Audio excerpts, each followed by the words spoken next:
एकत्र येणं गरजेचं आहे, कारण लोकशाही नाही राहिली तर इथे कुठचे विषयच राहणार नाही, तुम्हाला आवाज उठवायला काही संधीच मिळणार नाही। आपल्या आक्रमक शैलीसाठी ओळखले जाणारे भास्कर जाधव यांनी जातीवाचक वक्तव्य केले, त्यामुळे राजकीय वादाला जातीय रंग प्राप्त झालाय। ब्राह्मण समाज पाताळयंत्री अशी बिखारी टीका जाधवांनी केल्यामुळे ब्राह्मण समाज चांगलाच आक्रमक झाला। अनाजी पंत असा उल्लेख करत त्यांनी स्थानिक भाजप नेते विनय नातू यांच्यावर अप्रत्यक्ष निशाणा साधला। मुंबईतल्या शिवसेना भवनातल्या मेळाव्यात बोलताना त्यांनी अनेक वादग्रस्त वक्तव्य केली आहेत। 2024 मध्ये निवडणुकीच्या प्रचारावेळी जातीवाचक वक्तव्य केल्याचा ठपका ठेवत तत्कालीन मुख्यमंत्री एकनाथ शिंदे आणि गृहमंत्री फडणवीस यांनी आपल्या अटकेकरता दबाव आणला असा गौप्यस्फोटही त्यांनी केलाय। त्यामुळे गुहागरमधला स्थानिक राजकीय वाद आता राज्याच्या राजकारणासाठी मोठी डोकेदुखी ठरणार असंच पाहायला मिळतंय।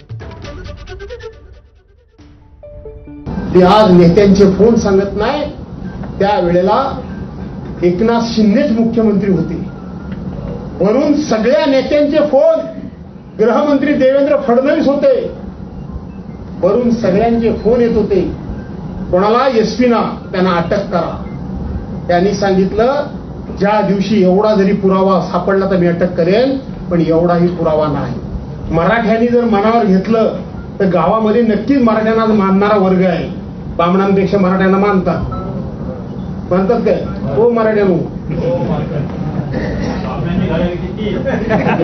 तो एक असला तरी भारी पडतो, पाताळ यंत्री आहेत ते, एक असला तरी तुम्हाला माहित नाही काय करू, गिरमिट लावतो, आणि म्हणून हे सगळे समाज एक होते। तर भास्कर जाधव आणि ब्राह्मण समाज यांच्यामध्ये वागयुद्ध पाहायला मिळते। ब्राह्मण समाजावर जहरी टीका करत भास्कर जाधव यांनी माफी मागण्यास मात्र नकार दिलाय।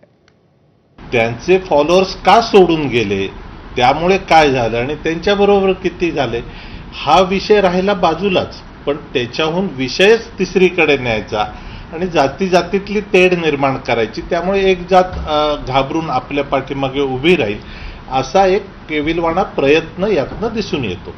महाराष्ट्रात सध्या जातीय वेश खूप जास्त पसरला असताना पुन्हा एकदा वेगळ्या प्रकारे जातीय वेश पसरवण्याचं काम तुम्ही करता आहात। ब्राह्मण महासंघ म्हणून याचा आम्ही तीव्र निषेध करत आहोत।